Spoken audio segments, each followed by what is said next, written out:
If you don't know me or know what I do, my name is Griffin. I've made over seven figures collectively online, and yet I still feel like I haven't made it at all. This video is kind of just a wake up call for me, and then also every entrepreneur who also have seen successes, but still feel like yet they're still lacking in every other area in their life or feel like they're not doing enough. I'm here to kind of tell you how I'm handling that, some of the biggest problems that I see with this setup in entrepreneurship, and how to handle the mindset of it, and then also how I'm overcoming this and actually using it in a beneficiary way for myself and for my business. So let's set the timeline clear. I started making money online when I first bought my first computer at 12 years old. I actually built this computer and I ended up doing Twitch streaming for a video game called Fortnite. Sure, every single one of you watching have heard of it. And I got my first payout at age 13, about $101. From that point on, I didn't look back. I knew that money was available online. You could easily just do what you love to do and get money from doing that. And so I dedicated my life to that. To name kind of the biggest events that have taken place in my online career and journey that got me to where I am today is the following. So at age 13, got my first Twitch payout. At age 16, 17, I had a Discord community of 4,000 members that made $17,000 in one summer collectively. We burnt through all that money, me and my business partner, reframed our mindset, and actually went cold for a couple of months online, but eventually found the space of management while doing management careers in LA in a couple of different places, but eventually leading into OFM, which is the current industry that I'm in today. Right now, my OnlyFans agency has a collective of 8 models who are assigned to the agency, and then also 7 figures total generated for creators in the last 9 months. To dive a little bit more into what I do, in case people who aren't watching this are not familiar, I run a OnlyFans management agency, but not like how TikTok kids thinks it works. It's not sexy, it's not flashy, it's not something that is a immediate eye grabber for everybody except the word OnlyFans, but it's a real business, it's a real agency, and it takes real work. The real side of this is you're managing people, you're dealing with problems, you build funnels, you have to do a lot more than meets the eye. It's simply not managing girls online. So you may be asking, okay, Griffin, you've made money online. I've been in rooms with millionaires. I've talked to people who are doing insane numbers, but yet I still feel behind. And so I guess that's why I'm feeling so pressured, because it's gotten to this point of I've realized that and I've sustained that level of mindset that this is a real business, this is a real agency, and it's going to take real investments, real work, whatever, whatever, to get me to where I am.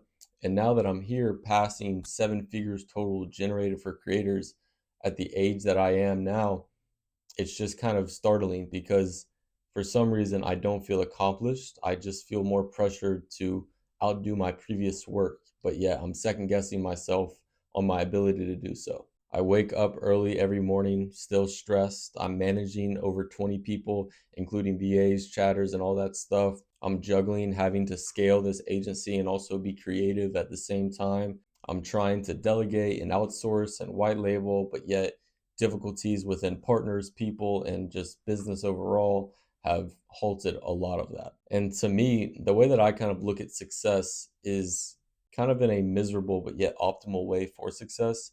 I don't see success like everybody else does. I don't see it as I hit that number and I congratulate myself. Once I hit a number and once I accomplish something, that is now the standard for myself. I've been that way since I was young, and I still have carried this into business, and yet it's been beneficial in areas as far as scaling from the early days. But now that we're at 7 figures, it's hard not to feel burnout coming when that is now the standard for my agency. But I've kind of came to conclusions, and you're obviously watching this video, so I haven't burnt out completely. And I just kind of want to share what I'm doing, how I'm not staying behind, how I am advancing, even though I may still feel like this. And here's that exactly. First off, I want to say you will never feel done, and just accept that. It's your edge in business, it's your motivation factor in the gym, it's your competitive edge against your competitors, right? The whole idea of being done creates a sense of accomplishment. And a lot of the times it's a false sense because at the end of the day, you're never done, really. You're never really done with anything in the business world, especially entrepreneurship. So, with that being said, you have to learn to accept that being done doesn't mean that it's over. It just means you're on to the next step, and you can't get worn out from that. You can't overwhelm your mind with tasks. You can't overwhelm your to-do list with a bunch of things you have to do and feel stressed about it. It's just who you chose to be and the path that you chose to go down. So it's just a level of accepting that. And the best way I can kind of give advice to people who are struggling to accept that is the opposite of that what you want? Is waking up every day and laying in bed, eating, watching TV, doing whatever that is and feeling accomplished.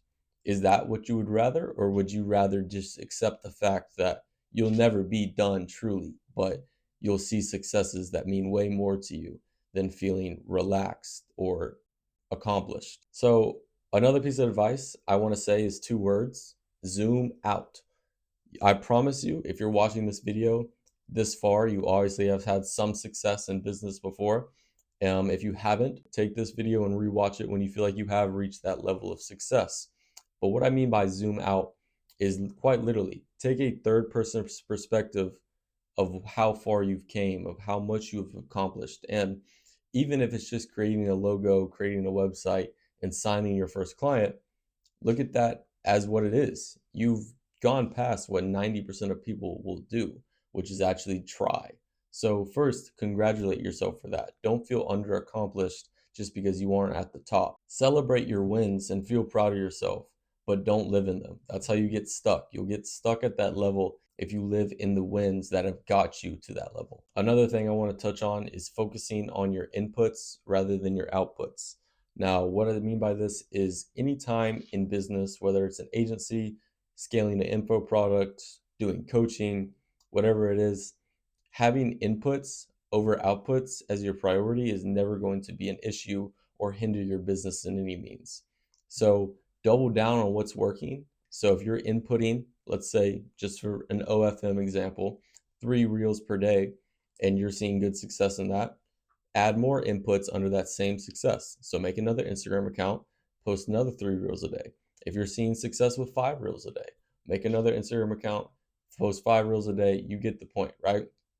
Focus on the inputs that relate to what's winning. So figure out what's winning in your agency, your business, your info product, and then focus on what's doing good and add more input to that. You're guaranteed to have a stronger and more beneficial outcome when you put inputs in first. And also, just regarding mindset in general, I want to say this line right here. If you feel behind, it means that you care. It simply means that you have a drive, you have a want, you have a desire. And truthfully, that's the one thing that a lot of people, you'd be surprised, never develop. So to leave you off on a good note here, I want to say keep moving. Even if it feels slow, even if you feel like you're crawling. I mean, you've heard the quote, if you can't run, walk. If you can't walk, crawl. If you can't crawl, by any means, keep moving. No matter what you are in business, sports, info product, whatever industry, niche, whatever, keep moving and don't regard how fast or slow you're doing that at. Another thing is stop comparing. I would say a good 90% of people that you probably look up to or follow don't actually do what they say they're doing, or they're just kind of having a peek into the industry that you're in. Listen, be ruthless with your time, take advantage of your opportunities, but be very, very careful with your mind and how you perceive the whole thing in your business. Lastly, I want to say learn how to enjoy delayed dopamine. This is one of the biggest things that can relate in the gym, into business, into life, into relationships, just overall advice, but to not get over specific. Just be good at having a delayed gratification. Be okay with delayed dopamine. It is very, very, very beneficial in your life if you can consistently create delayed dopamine for yourself. Just like with me recording this video and getting this video done, I didn't want to do it in all honesty. I didn't feel comfortable sharing that I genuinely feel behind in my agency, but I know after this I'll feel better. I will feel a sense of delayed accomplishment, which is going to motivate me to do it in the future. So take that and implement it into your business however you may see fit. And so the last thing I want to say genuinely is this line right here, is that you're not behind, you're just early and in motion. So keep going, man. That's all I got to say really, is just keep going. No matter whether you think you're 6 months or 2 days away from your goal, keep going, keep moving, keep crawling, whatever you may see fit for your situation, but keep going by all means. So, with that being said, it's been Griffin. If you enjoyed the video, maybe leave it a like, give me a comment on your thoughts. Other than that, I'll talk to you boys later and peace out.